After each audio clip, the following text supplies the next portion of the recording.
Abusia nkrata bia babonten efre International Monetary Fund mechire IMF nchen a ababeto mu nchene ensem ahodo ye a ebabeto montene na MPP amonyokuo wonum ani abre ya wonum echirekire mu a NDC fo so na machira wonum etwabo MPP fo no mu defend se ka bia mbaye no ene de IMF fo de krata babonten a ekasurusuru eno man Ghana yabo na ene enimdifo bia wonum abokui ewosikase mu hwehwemu eni emunchiremu esinkonya ede enchirechiremu aba na wono mchire se wiase se wo yare na wanya ntumi se wo humfa wo a ebe de ne pa se duro kura bejew na emom ogitum se wo yare a ena se be ye boa wo ma pa no aduro enti se NDC aban wa na adwene se onyi ntum se sebe niema bi nkoyie waboka na adne GOLDBOD ya kako ntansa ne nyina kako akọbọ Bank of Ghana ade chana Bank of Ghana so de aba be so GOLDBOD sisi obi ambeso obaji atum amiaka se ono na aboka nanso so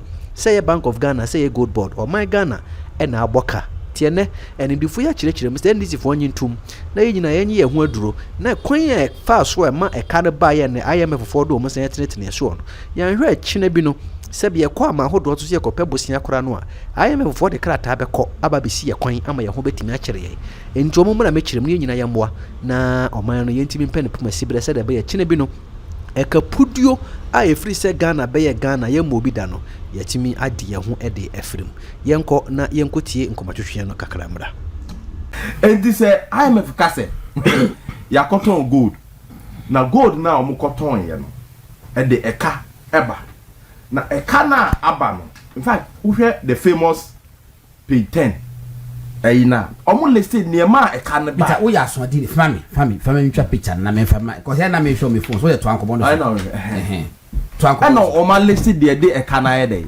aba enti de eka na aba no say obi akoton nipa akoton gold no ono na de eka na aba o se ya ntro mi din a obi ara se ya ntro sem Gordon ena be fa akaki ni nti enyamia when obi anim say nipa obi fa akaki ni nipa tietia yes ye wo hanum nyina no wo God na ye tietia me juha menti ase na wo wia na wo ye wo major press conference presidency o good analogy na wo your press conference no wo koka wo press conference no page 8 say tio the GOLDBOD's defense of its financial performance for the year 2025 should not be misconstrued as an effort to shift blame for the domestic gold purchase program losses to the Bank of Ghana. Tio, as we have stated on public record,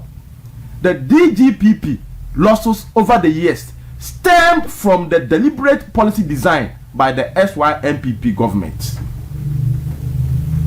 Ekana abano o say enye se o shift blame e can blame na ko Bank of Ghana ho nemum e MPP aban a ohun ye nhihye sa domestic gold purchase program no e na ama e kana ye dey aba enti se an e MPP foka na eyi na wo kan eyi first one say ye modi but ye my description yes e say emwa bi na omoti ho yes na eyom ka se na die ye wa akokọ ohun yes sa ko won takra na achechede ni ntakra yes enti omuka so mko cha achechede a na achechede ete a kakra no aye nwa esinyambo cha de ebi kwa achechede a no aye nwa na wodwale enti omba ye nya bi ni la kokum takra boa achechede ye tortoise yes enti one day na die efoni de dia no ohun se no achechede te adwane enti de oye ya was akoso jami almo cha de ebe ntakra boa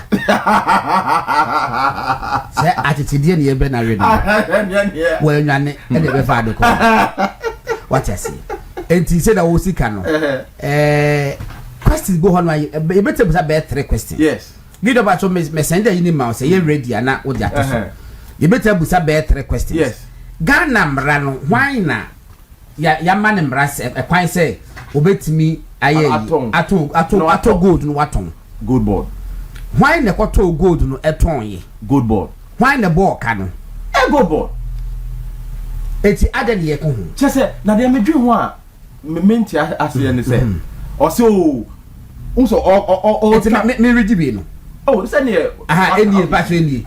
And the Diatos battery. IMF report now. Ya can. This is the famous part. This is the famous part. They had now 71. Ghana for Canadian. Was see DGPP operations have generated significant losses for the BOG. Losses in 2024 were equivalent to almost $400 million Ghana dollars. That's 0.5% of the GDP. Yeah, na neku fund about me ebreso. 1/3 of which we were how him. 1/3 of the $400 million of which were related to gold for oil. And also in 2025, the significant scaling up of DGPP operations led to losses of over $1.7 billion. That is 1.5% of GDP, almost entirely related to gold for reserves door purchases. This amounted to a loss of 17% of the value of door goods sold by the BOG. Losses accrued on gold trades are a combination of service and assay fees. But your service and assay fees, how much? Paid to GOLDBOD. Discounts on gold sold to off-takers. How much discount? No, GOLDBOD. And most importantly, exchange rate losses from the spread between the Forex Bureau rate to purchase gold and the CD reference rate used for BOG accounting. But it's one month a year. I say and the Forex Bureau rate no editor can how many year? Any bank of a GOLDBOD. The last one you foreign exchange, you know, BOG. Okay. And I was saying, most importantly, exchange rate losses from the spread between the Forex Bureau rate paid to purchase gold and the CD reference rate used for BOG accounting. Yes. It's a BOG for the setting, say, but GOLDBOD for the quarter at a discount. Yeah. But a GOLDBOD. You see, and look how there's a lie say. Okay. DGPP. But don't tell you free so. DGPP now MPP are implementing. Yeah. And the same. And now NDC. And you're true. Because MPP time no say agents are not to gold no. They were pegging their own, setting their own prices. Yes. And almost Dawson. No Dawson. Oh my. O say omo nyina, omo price nyina. Wo na o set mo omo no makoto no maton. Yes. Wo na o the price no mo omo. Enti omo no efa so mbenya na wa so commission. Why na also otua? Ewa. But every time no, na sa commission, na be ntua sa commission ni ma. Because they were independent, oma set omo price, oma okoto no aboka fine. Onya fa so aye ono a. But who buy, what be centralizing no? And na wo mo price omo koto no mo nton. Agents no. And so omo kona say omo hia commission na o say etua mom because omo ye mama GOLDBOD. Commission say etua. Why not otua? Who GOLDBOD no say otua mom? So Saga na aba hono. That is different from what was pertaining to the MPP's way of DGPP arrangement on omo. But another question is say MPP said this had an app not about me the buyer. Yes. Your book say 400 million. Yes. Yes. Yeah, the number. Obi also me say policy implementation there. Eba ubenya saa ne manamere hitches mbeba ubeta boka bi but ko na nim no. Na wutintim ade ne ma na tight. Said the be ya wo cost and our losses no EFS Peter eba form. Yes. But where there 400 million. Wo buy just 1 year. You set up GOLDBOD somewhere April 2025. Yes. Wo buy within 1 year $1.7 billion. And must be enka must say inherent in the policy formulation. How? Policy formulation must some through the introduction of GOLDBOD. Must start the policy formulation. No. Say no. There's a third party omoto no commission no BBR no. Who na the more? Until we have a press conference in page 3. Say IMF stated the IMF stated that the reported losses stem from the sale of gold by Bank of Ghana and not no matter PMMC so GOLDBOD. There's something just say the same. Okay, we be say Adamus kwasi kan so nya no kre. Adamus ade ne yeka no. We say oboboa. Sa 305 no. We so figures we bad oboboa. Wow, NDC. Mewa, e ka abaya ye kan wan semu ya mubu afi. Emfa so baaye no. GOLDBOD mo GB mam ho. In fact, President Mahama Krade all launching gold board or task force. Say Mahama credits CD strength to gold board. Yes, to gold board. Yes. Or my other one can say to Bank of Ghana. And one can say to Bank of Ghana. This is President Mahama. And other one can say to Dr. Bawumia. Ebiu. Because who say of Dr. Bawumia na ama Kanaba. Because Dr. Bawumia did a dream, yeah. Say this half policy formulation. Interestingly, Mr. Mwade, yes, will be in Canada. John Mahama, wabe vice president for 4 years. Yes. Wabe president for 4 years. Yes. Oba Ghana no, enye new gold, enye new creation. President Mahama wo na gold wo. Yes. When timi ana anwene sa di we da. As vice president, wa na anwene. As president, wa na anwene. Dr. Bawumia, it had to take a gem like Dr. Bawumia as vice president and what the buyer and Akufo-Addo as president say, Emma approve say, yeah implement. Yeah.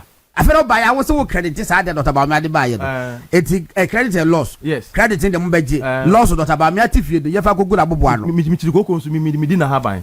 Every imagine Tio, wo President Mahama bo wo Sami Jemfi ni gold board abaso. Sir? So in fact, what kind of story now? Obi up on Google. Mahama credits CD strength to gold board. Or say gold board na ma CD na ye abrantie. He used the word abrantie. What kind of story now? Sir? Yes, President Mahama. Quote, or say the gold board ama gold board ama or say it is the gold board that has made the CD abrantie now. Ye de amiase. Unquote. CD abrantie. CD na abrantie. So enti wo di credit for having done BB. E ka buy there also ni mu hwe. Ne fa nko bo Bank of Ghana enko a. Now we are no wasan be press conference say apart atamedie ni de me mpese me ko kra. Owie no sa be twa antro in page 5. E wo ne statement ni say ono ene ne gold board for no omo aye omadwen say Omankese page 5 paragraph say effective August 2026 the gold board indicated to the Bank of Ghana that it will want to raise Mikotuno it will want to raise funds for it assaying on its own without the BOG serving as an intermediary.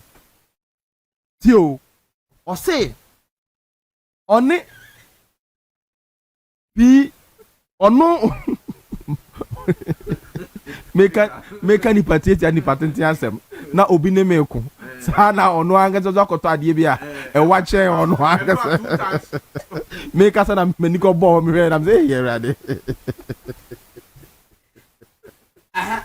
metie o say asem serious asem na ye kanu aya menyin kwata asem we have an interesting brother. I tell you how do me say oh god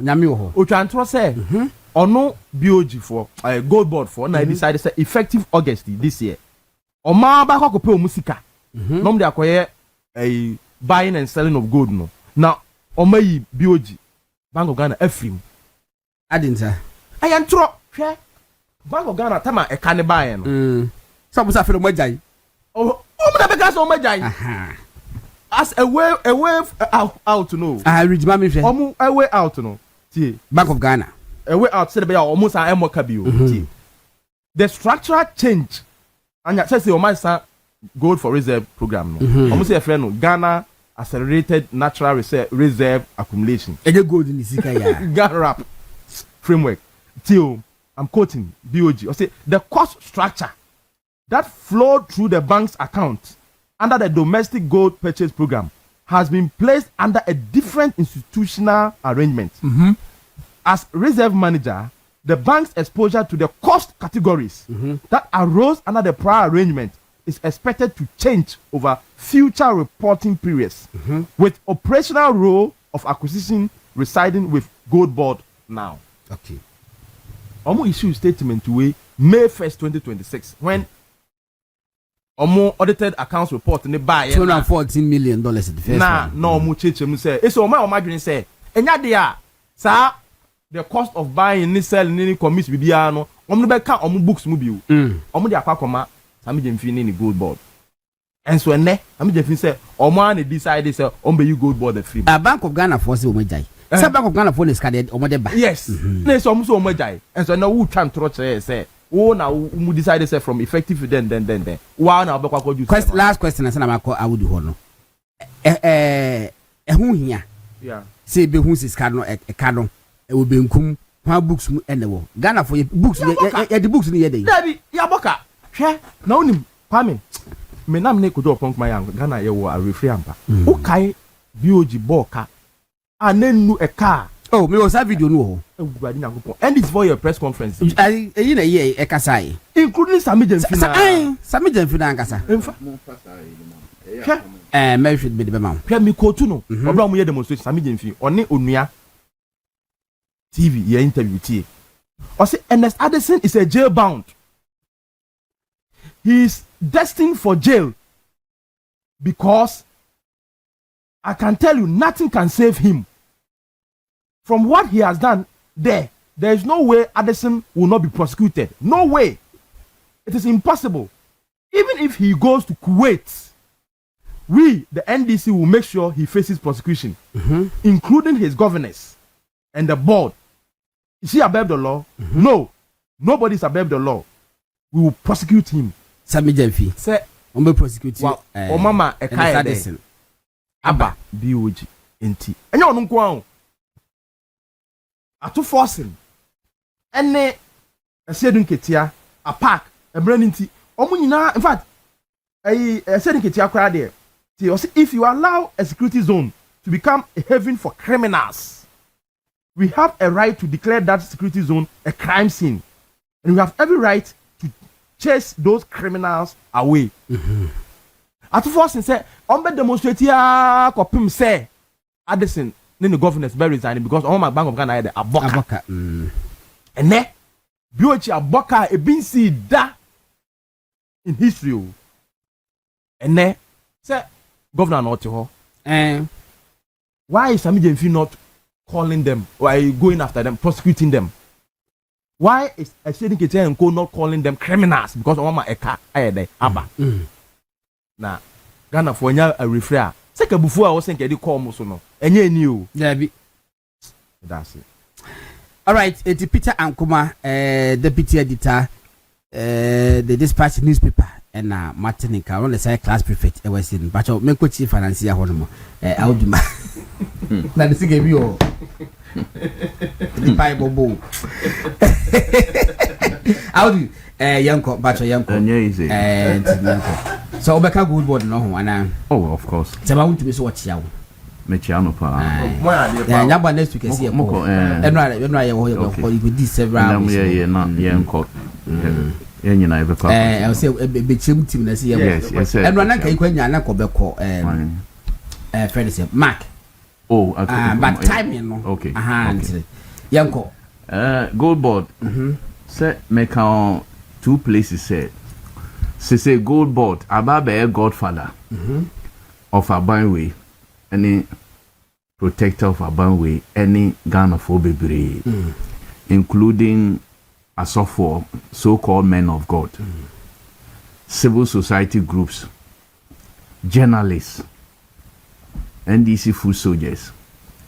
Nipa bebre, say it appears to me say omunyana are being controlled or supervised by GOLDBOD because say ohona sika no wo nto omoye bibi na se ukoka na se iya na so mo feel say waka ka assembly atia GOLDBOD na o ma descend on you many apenyi madam for pa hu ni de na say ya hwan Nilante Vanderpool. Oh yawo Nilante Vanderpool. In fact, as I see today, I'm sorry for him. And he said the national chairmanship. It's in limbo. What was his crime? Minority press conference on GOLDBOD. Any homo operations, not personal. Say more boka amagana. Obe press conference in response to no. CEO of GOLDBOD, Sami Jemfi. Instead of looking at the issues, you took it personal and went attacking the leader of the group now oye minority leader Osahini Alexander Kwame Afenyo Maki never did anything personal. It was the institution of GOLDBOD Juma Omoyeye and because on a leading minority and a minority call a press conference and he led the minority to do that press conference. No offense now no say obe appointed obe pointed out Niema Goldfields ebo Ghana ka GOLDBOD. Yeah, GOLDBOD, sorry. GOLDBOD. No, almost a can or boy no. Or ka say ka we no. Say that you humanity bia ye man ni bail ebeko ni bail condition beko so. Meba. But who you were called Addison so you bound. You see.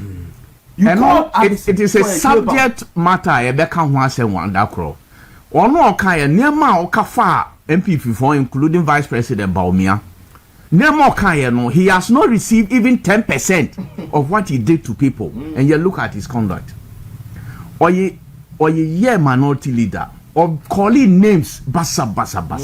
And ona in your opinion can say, or ye onwanka, I think he went overboard. Neil and Tevano boy say he should have said it in a different manner without attacking me. And I don't know. Watachi, the Godfather. Watachi the Godfather. I'm sad because Nila tell me who know house na account. Zao. So a boy or a nipa Mr. Boy or a infant kauli baby away one no do you or zongo area ye were two baku or to do.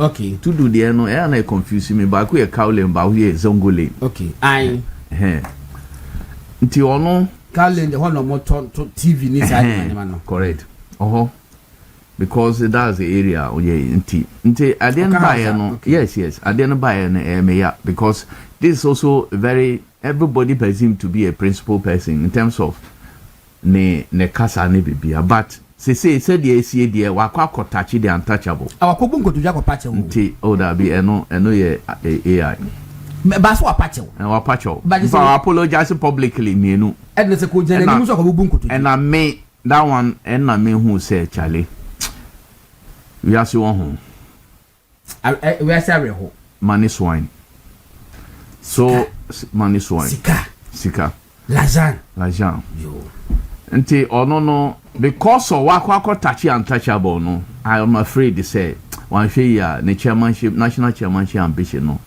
but like yes. And this was lose. Having said this, say touch untouchable, they will descend on you, no. So may say powerful men of God in our bonfire man, GOLDBOD. Say GOLDBOD. I just yeah, one pie my GOLDBOD. And civil society groups. Ubo obedience say near me. Only say what chair me idea. Mass communication.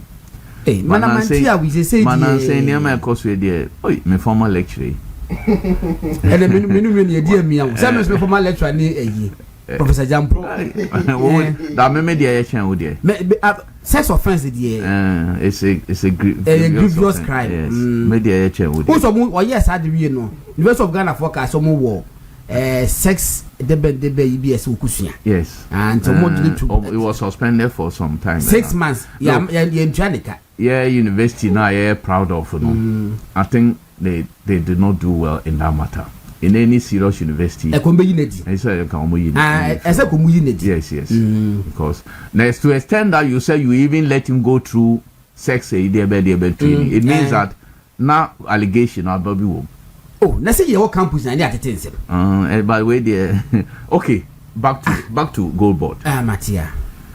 Now GOLDBOD, as some way the question is no longer whether Yaboka 22 billion. That's now it's settled. Say Yaboka 22 billion. There's no question. So beyond dispute. Correct. The question now is, can I a boy, why a boy cano? My boss, I cano. NDC are buying a boka. But since you choose in Bena, but that's where I'm going. A biggest scandal ever. what kind your friend is saying? IMF report. IMF report, no. You see, since 2025 April, I passed a Gold Board Act, Act 1140. Gold Board became the sole buyer, the seller of small scale mining gold. Ghana. Because when you say large scale mining, I buy no my and she share 20% under MPP. Say, Maltese they are called 30%. Say, when they produce, they go better 30% at the amount are buying. And no, they are strictly for gold reserves. You know.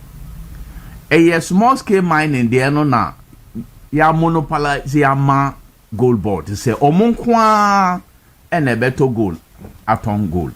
Ghana. Now, mobile near 4. And yes, sir. Yes. Near my Osha I am reporter, near my Emma, I can't buy it. Near 4. 1. Service paid to Gold Board. Service work our moye no Gold Board. Services on moye no Sky etuama Gold Board. That's number 1.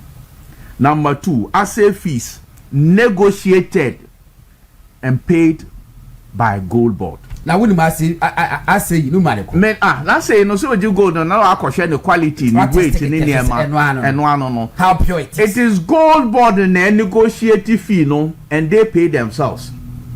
It's in your Bank of Ghana. On your Bank of Ghana. Near my can buy no na me listen no. Off-taker fees paid to exporters negotiated and paid by Gold Board. And about to do music Jania or more for more children. Oh, I can't. These 3 things. And the last one, your forest auction below. Forest in there, no and a BOG. Near my 4. And I will be a Gold Board. Accounting for 3. Wow, mama, and a branch here. Wow. And no, they are branch and the amount farm Gold Board, a BOG. A branch here, no, there. Yeah, the man, Gold Board. A idea where you went from. The question now is not as to where to me, may say it's not where the money is placed to. Obeka say, a dear moye no Gold Board, so I'm going audited account, and no more ye can if you books. Yes. And I dare share BOG books. That is it. Me, I'm not interested in where they be or be a press conference now. I can say. Yen chere baby a Peter watch chem yen pre baby a me can say Gold Bar na my boka na who read I won't say say near for the boka who contribute to it must be written black and white who na cause debt no na who nim nyansan say e wo mu sa yen e tie mu one t-shirt na me nkwana one jeans na me e wo yi ye be sa question we wo yi na me I would do na me share jeans me na me share jeans ya mbo me jeans e nya me nyansan be we logic be no logic be no oh yes no and as I say it is not in doubt who created significantly to the laws a Gold Board of course as to whether you put it in your books say why you surplus so whether you put it in a BOG book say waboka o eka and also na that is all yeah.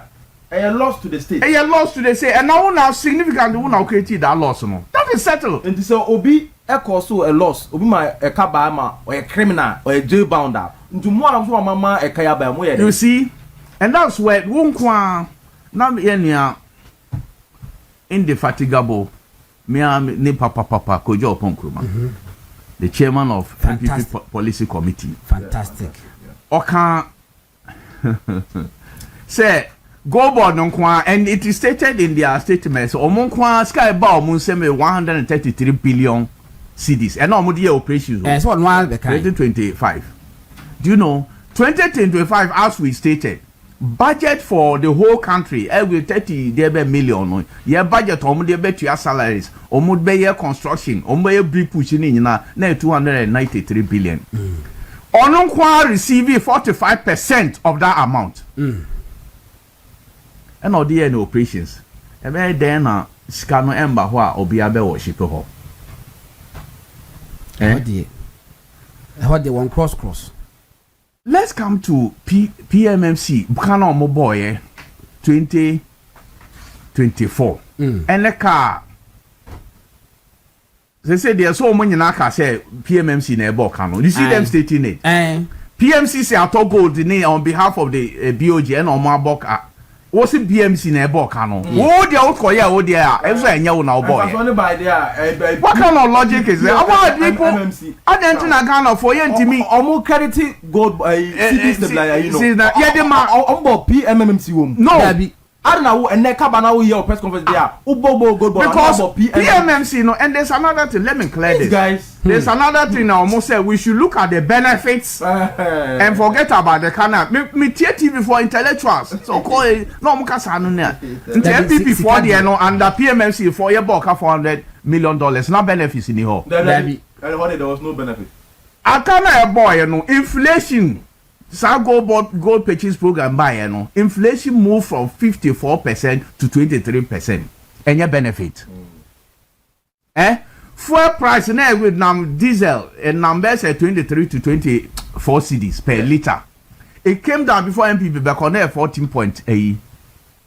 Nanya benefit. Maybe. Your friend says CD exchange rate. Nana saying 17 cedis and about 14. And yeah, benefit to the country with all the losses 100 million. Inflation. Equal 50 and American 54% to 23%. And yeah, benefit. Benefit. Now then, who demonstration say will be jail bound. Yes. Now there within 1 year, what Ayeka 22 billion now. What say?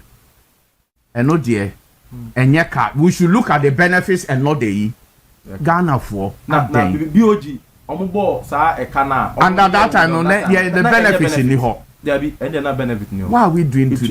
Why are we doing this to ourselves? But mama shall be some obi benya samije me who sa video no me phone so. There now work as and the sadness in Beko deal no.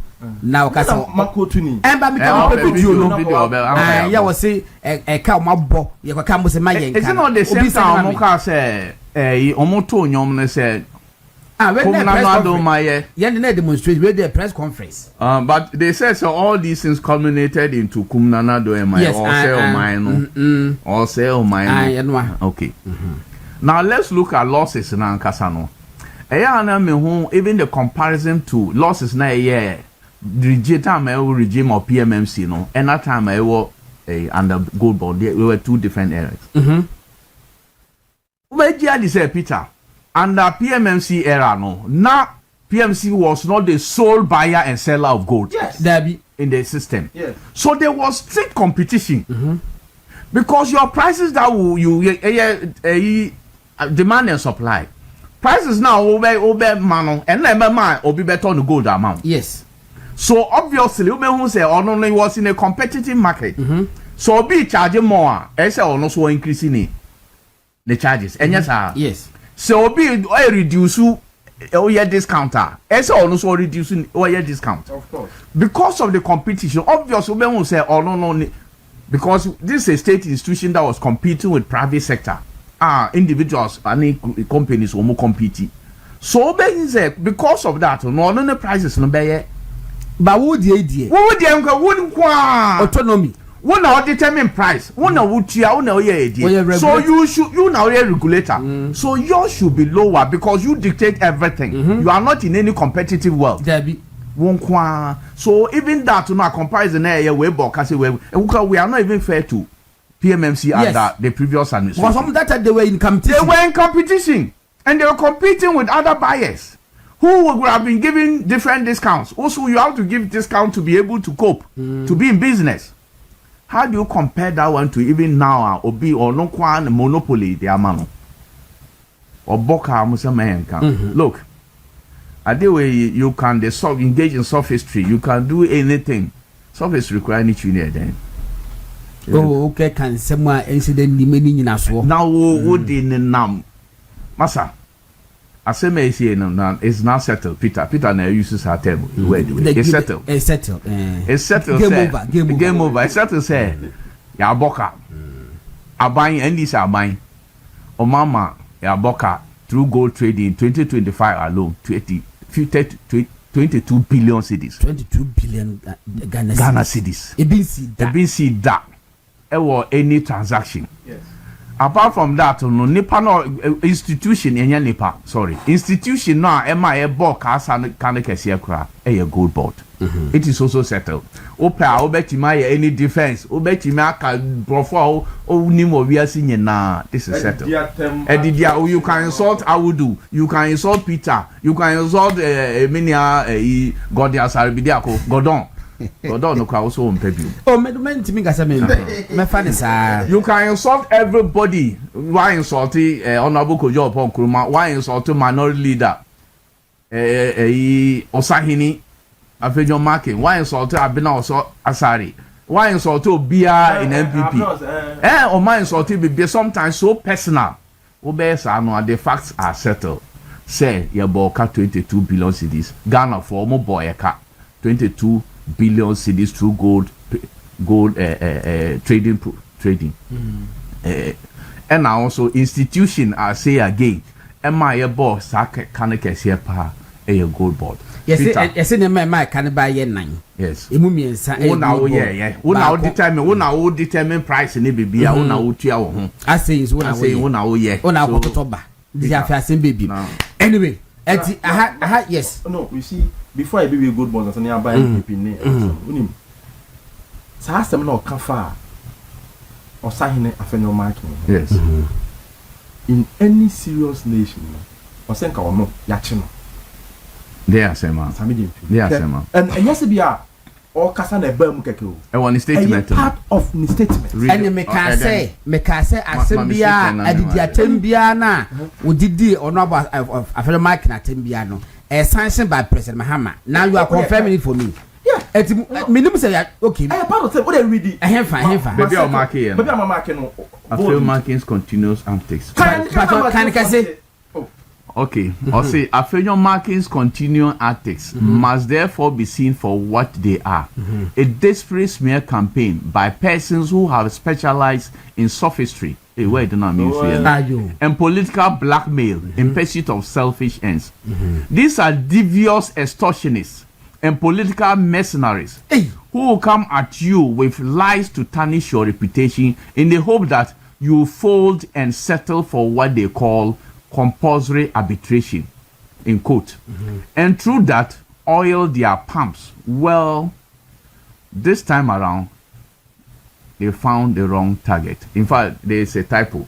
It should have been they found the wrong target. Yeah, but you see, the fact say or their action statement, or be kind, actually Ghana, international, deliberate said, what said that no, I did be a fellow accountability series, government accountability series. Yes, it is well protected before the ban or say statement. No, how to be vetted. I saw the court at least a week. Now you vetted very fair. I saw the command government. I saw the command Jubilee House. No more as satisfied with the intimate quabonting. Yes, a disaster statement approved. President Hammer who says statement to rather than see this statement which I said. Sammy rather is engaging in sophistry. Let me ask a simple question. Yes, because one person back at Casimity, sophistry is a who use so clever means be. Yeah, nowadays a charge it's where a clever means will try the agent said what they and throw will try and throw the actor or sign so. I could focus on that. It's all focusing on the losses. Métier Osaheni ewo good evening in Ghana. Or say he will not take him to court, but events will unfold, and every Ghanaians will see what is happening. They said there will be any. Look, Mami basic question. Time I can trade the who we are seeing now. Say have tell Dr. Mahmoud Bawumia. Now was he engaged in blackmail? Ebia. He wanted Dr. Bawumia to call him to oil his palms. Is that what he's telling Ghanaians? Yes. Say, when he was putting that, even lie, when Osahini Diano any lie, he told a complete lie, a nauseating lie, a stupid lie. Said Dr. Bawumia. That's how we did. Peter only said, "Bibi Amekobia, make her have tell us." Make us have because onwa that time only the omuka. Sana mo Bawumia koye wagadri bi ye electricity now afasika ni bi what say about enu nti ono same jemfi no I sound in the fair say meter no when you should be. Now you see their meter. Oh, it just said no creative fear and panic. Ama to prevent even people from even using it can lead to a connection, illegal connection. Because all you do so was he doing this? Was he this in the blatant lie for that Dr. Baumia will call him to oil his palms? Was it a blackmail? Was he an extortionist? Even that one can a lie. Oh, Mr. Minority leader, your kind and yet lie. What does minority leader say to say? A statement, a minority statement, and a lie. How can that turn into extortion? What can I say my lie? A minority statement no more. What was not true? Now, I like it to go. When say, "Sadi we see we at the chain, and na damfo." Ayeka J. Echo Peace FM. Tirio kind. Or say, Afenyo has assembled a team to file RTI requests for information from state institutions and ministries, then uses the information obtained as bait to negotiate with and extort money from government appointees. Hey, unquote. As well, I know Ayeka J. No trouble. Kind of Peace FM. So me say I would do. Mahama Otuwe Asamkon Wanom Ebia wine. Me say I would do onom wine. What the first time we dey ni bubefu. That we may boom for say ya say everybody knows I don't drink wine. Peter was attempting this our failing. We're attempting or say wine or say red wine there is good for the heart. But it is a truism. Peter so maintain guy nyahwe. And I'm to say US okay, and in fact, one will come to they are suit school of thought in this matter, but I won't go into it because we're a religious matter, a personal decision. Because the Quran says that you should not go near intoxicants. I was only intoxicants, and then I'm mad. Yanko. Now you intoxicant near my mouth. Yes. Tio, quality me yo. Or say Afenyo market as a tier team and or file RTI quality information from Mongo. No, we are issue as a bait up for this guy for now who says institution that be giant. They are rather engaging in sophistry. They are more in their sophistry. How much it's deliberate. But in any case, state institution crona this kind of Afenyo. It means that they are for so was say bam. So onya here. Why would you file out here? Say who accuse me say me no wine now. Why should you give me money? Because me no wine. What I do I no one file RTI. Now my baba me chale don't disclose it to say me no wine. So they when you know say onya here. Okay, it means that you ma money cost. Me but this is even dangerous to them. Yes. Because almost when no more punching no one and who no think you. It means on one year question because it means that who are lawyer so. Ayeka J. Lawyer. It means that who ya boni bina say ya china. No, how go to the giver and the taker. But what ni na say RTI ni right to information. Yes.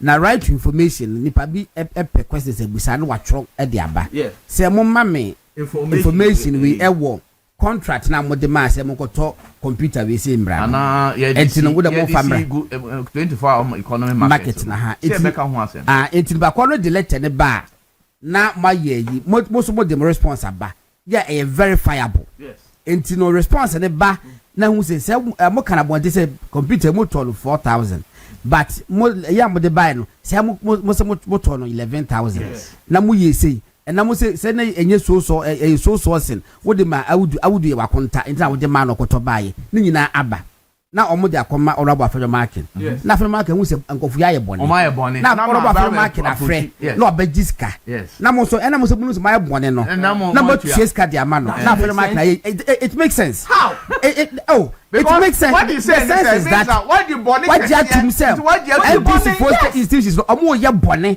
and na orabo Afenyo market achi wo mo and on Afenyo market achi wo mo he boldly said this one dream and no trace kan on Afenyo market. That is why that is why Afenyo Osahin Osafo marking say we will not sue them because events will show they almost expose them. One say, yeah, who exposure no. Clean. That yanko sa leader ne. Baby would be a win back yanko sa no. Is it Sikaba? Watch your cromfo. Watch your cromfo. On my list. We are on this kind of buy. You see, aside my winner was say, oh, my cousin Dawood Bufu. Said what that for OSPN? Obi koye an election or Nima. Makusi obi on Kusani Mako. Mokunti. Who is statement say why you inviting no? Or you inviting no? Tu Obiti lawyer. And now how police bay jabbing. The Oko chair is Chairman Aluta. Yes. We and one Chairman Aluta Lucian one in Bakwa Kun Wakasa wo. Mama was a got to have a mammy. OSPT was a whatever. Monquachino. Wouldn't say a court no. OSP Lucy. Yeah, oh yes. OSP Lucian or what appeal. Wow. I am telling you. Say there. Say there. A lawyer and a CEO. On mine, set on mine seeker, on my japa, on my mom, say there. Almost to bright. I'm on about Afenyo market. What's what? As a friend. Oh, already now. Young MPP internal matters. Election year to then I will train you to Abano. And men per se make 24 hours. So, any young mamma call. That be mamma call 24 young 24-hour markets, no. What is the rationale, objective of that? Nina say, Uraguzitano. One was that was a special advisor to the president on 24-hour economy. Was the market when you motion? A month for diamond for us started on Moko. I said, bear 5. I was with him. It is a young quay. What is the objective of it? You see, Jack. Eddie Ayeden. Eddie Atomaku, Jenny, Nkrumah. The policy NDC deba me can we be say 24-hour economy promise no me na yes scam mo anjendi obiba be brejendi me say yes scam, and I will tell anybody in the face of any say na yes scam. What was the objective? And you mean your opinion on the clock the last rally on the clock beto ho say o baako juma baako nipa miensa 3 shifts. And yes, I'm 133. In fact, girl now Wakasa before when you penny at this o'clock. There was a lady. Yes. And Wakasa Saga was more can the academics not him. Was say Professor Dr. Follow Musomon Tiasiano. And this is how the explanation. Yes, Yandy Tiasie. When baby girl near Jersey, where you Jubilee House or call Juma 8, no upon 5. On the crown yet. Promoter of 24-hour economy. Now, Ben, and then 24-hour secretary crown yet 24 hours. So, we are to say diplomatic mission. So, they say, Juma now also be provided 133. No, what feeling tea? Also, we have markets so that now the 24-hour market, 24-hour economy market, so that we don't say Ghanaians bedroom say you are implementing your 24-hour economy policy, and yet deception, because the key issue about 24-hour economy is say 133, 1 job, 3 shifts, 3 people, and Yati Tibeko, and now 8 hours, not Captain Smart, not some finalizing, and no one man yet, and you feel be move voting mom based on this. Mom pet Sajuma wanted to the mom. Markets no musi or honor youth now kwa ejuma. And to think is say a 24-hour in a district like my district Lambusi, it will serve 133 than agenda 11 that me mentias miti boom. And the probably said about so mukro mudi ni jano omu yeduma Thursdays. Mode me ba ho. Me am kro. Mentias we see agenda 11 no at least throughout I say obey automatic posting of nurses no o di bi be ko ho o me juma 24 hours nursing and yes sir yes we see agenda 11 no o di doctors be ko ho o be nya 24 hours wo ho e be satisfy with 3 shifts o di ko ha o dey nya lab technicians e be ma 133 o de ko ho a obenya cleaners ebe ma 133 o de ko ho a obenya your friend is saying pharmacists ebe ma 133 obviously the objective of the 24-hour economy is the 20% kickbacks and man was that is the objective and it has been achieved Was a payment trust in market so moon see. Only say asa ebuboba. Ebuboba Who figures be so far. We have to verify. Me verify we are Mr. Monday. At embassy. Look. So if you think it's a 24-hour economy and then may year 133 and there why dream ever from than agenda 111 my list nipa obeti my employment that would have helped me this automatic posting of nurses or or campaign platform it would have helped him out of 100 and how many hospitals 111 hospitals. Yes. Do you know the number of people you have employed, health sector workers you have brought, and that will satisfy your 133. So to think say who could see me and yet men can say more see market too ma obi anga say because market obi because kwako see a obi anu hodi obi anko hodi a who we see a time na kaswa he ye men ko kaswa me se komalata okay and also ko kaswa se ka make kaswa say wa da bi me che say 24 hours na make am da me che ne say kaswa ye ko see market person ko for time ko see market won che hon we see o man use use Ukosi ukola muse district ye wo communities every day bia your market day for one community obia be ko ho ye wo community say Samo ye wo Samo market ye wo Suke market ye wo Fielomo market ye wo Hamele and all that so every day bia and I call me mama krom zingi and we Sisala West nti every day bia one market too for the whole district na omo nyina die alcohol akoton ne ma na omo apon the following day na omo nyina another community for to sell their goods now say also ko see market e one place so that every day bia obi be trek ya ba abeye eyi wo ho enya adwuma in fact Dr. Sami Aye so we do Jubilee House yes wa be kana bonten say edin da so keke.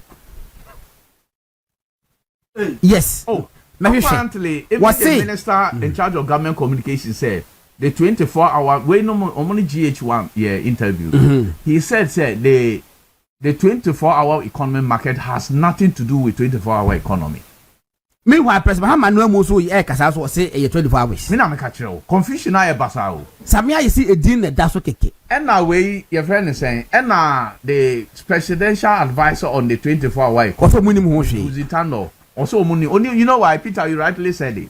In that story no apparently Omo bubu amount for dining omo properties 24 hours and the people are suing his secretary. I say bear 5 suits. And I say hey me num monko baby a mo ye 5 minutes time na so okay and me 24 hours fatu nyame adma next week da bi nyambo next week be say daye asem o kan okay 5 minutes pe oh maybe unim about one day so far reorganization no ekoyi pa in fact bit mark say we ni one of the few reorganizations that so far yen record the one incidents of the irregularity and now sent top and the BBC baby the two wins so obi bia obelusu no or titum mahun say a sign bi so say omo win this time obi they are everything out which is good nti ebom na Peter before me ni apen or tie or share from Qatar okay of me no nyina na Africom Qatar Qatar or say they are building a 24-hour market at Hamele. Hamele is part of a Lambusi constituency. Okay. That's in a district when the existing market is just a weekly market. Weekly market too. It's on the weekly market no more by force. Obetwa yemra enya nipa na be come market by force obi soldier for be ko say mu so nkodwem time as mu nkodwem. The funny part of it is Peter the o ka bi asem the funny part of it many apenye kai ya da no me na me ne una tie o say e be si warehouse e wo market yes you be si baby a edware so that o dware a o mfa o mbon o kofi a o mbon e na warehouse no pon a na o de ni goods a e de busa say na 24 hours 24 hours ya pon wako ye warehouse ni pa ko bi pon na mame Jack titrim aka 3 minutes pe tifio oh e be asem ni de ye da manenka Peter ka abaso do wa mu winu ma lusu na ya bom abaso ba onim kwame with all seriousness, there are some few issues there. I'll say I can't answer. Okay. And for me, sometimes Peter, sometimes why you? Focus. What did time? Sometimes why you? My you did Mahmoud Baumia. My Jim, and I would my phone free. When him say, Omo won the office. For me, no, Omo good Dr. Baumia ni mas. Ebi kase ebi. Baby no. Adeng. And do na almost say anything so. Adeng. And I'm sure Dr. na unim. Say. Hwɛ nea asi atwam no. Me keskin ka say efiachi ni Nabofo. Atwam. Na mom going into the national election na yeba beto no. This only interpretation na efiachi abo na more interpretation. Yo. Yanko. We don't want to ask. Aha. Sometimes it's been better than something. Oh there yate. Yo mate. And I want to ask no Sanche. Who dey better no Sanche to be. And you be mwafi. Put a yanko. Me say near see no atwam. But going forward no nkofo bi wo Dr. Baumia ho a omo good doctor any massive no mo say anything Adinsa first omo di ni nam say or support A or B. Now is that the first time? It's not the first time. Pesa ko fo nyina bi na na ko fo bi nyina bi ana me boa. No, but there's a difference. Ye kwata male ko ya foko de kwa Japan. Ye te say na but no President Kufuor on the day before election issue official statement. Okay. No statement ni bi wo me hwe nam de a chero. Me send am. Okay. Of issue official statement. Say on show Obia well. So Obia be can be say odini ni ayi ni ade ya. Enya no kore. Now no what say be 2-3 bi say no. No we can Canada. So we doctor we can Canada. We have to doctor Canada. Yes. Yeah. I can before. I said doctors work. And the day no, but this time those who were the architects, no, they are only in Toto Mucho. Can you imagine say the chief? Let's say na Kufuor say. Oh, Debbie. Omo no say Toto Mucho. No, at that time Kufuor no need chief of staff. And chief of staff there. Oh, you see, Gordon. Yeah, it's very important. Omako yebi wa hafo. Omako Okoboy Greater Accra. Those who asked, who were campaigning against him, very close to the man. And say a choice. Oh, a choice. It depends on how you go back. If you're a choice, you friend cannot say. Unim microphone nim. Peter, Tete, was repeat after me. Can straight. Maybe I'm can straight. 10 seconds. Oko ni pano. Now I is ni pano say. Charlie DMBC won't support to step it down my way. Omo yusu ni din. And now Peter can ya. Who nim say. Eno na what can you say? Say obi ntimi nya mesa. Say step it down. Na DMB so support two way. Want to mean support. No, when no bet me na when no now bet my and some of the things na enya secret. Maminka Ashanti rating for example. Chairman Sabonsu on record. The venerable chairman Sabonsu. Yes. In fact, wa wuni papa. Oh, me say bisa Audu. Say me de mini. O kasa me packet. Na wuti. O pena say yes. Ma we die. O chief of staff to Dr. Baumia. Say Dr. let there be a free office oban. Ono na ni nsa hyase nti so betna radio so no o say tio ama chairman ne MP so mo ye Dr. Baumia adwuma wa Ashanti region eba hu no office e no mo ba ye no mo beka kire o mo say o ma ye poll bi na we na lead we na ekọ obi a on the list e no no ba ye say oba synchronize list no. What does it mean? Obeye ni yama omo. What does it mean? Because was so catch so mon synchronize. Sabi also obai. Now the about to the say and listening to aban. Ask yourself. So why the need for synchronization? Bibi o kan ya me trase. Yeah pon election here view. Ma pon. Mess up no, it's important. Me be national election. Men yeah ne say. You Dr. Dean. No, say doctor no waiting yet to no, how to wait. Yeah, be national election. On be say ye bio. On be say ye bio. It must be correct.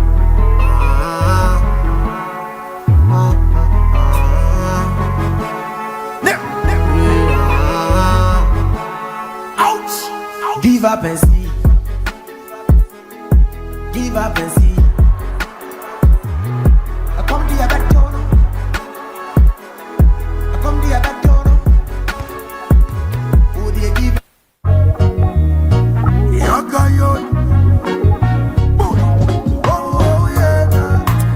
ya ntokwa mama Peter anka we ya wan hwe ko hwe ne woni mbenya ntokwa Peter ba me so to bo mame me mount 2 minutes me mount 2 minutes na Yankwenda mo bro wa wono so ne me na. ba cho wa me mount 2 minutes the person work no e dey tie bi the person work no ka na emum no kai say afie chi ni abofo no me pese obeka be wie no na afi de be ya senfofo ka 2 minutes Mate, me say, it's a national elections. yes October 3rd. Mr. but many time National mama and, 2 minutes Executives, no.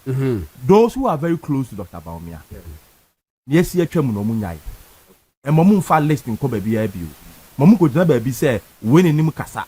Now, ye will be obe mobilize will be. Ye will be our obe Trinipa Abre part anymore. When a bay say, Ukwa, Fawaudi Koye.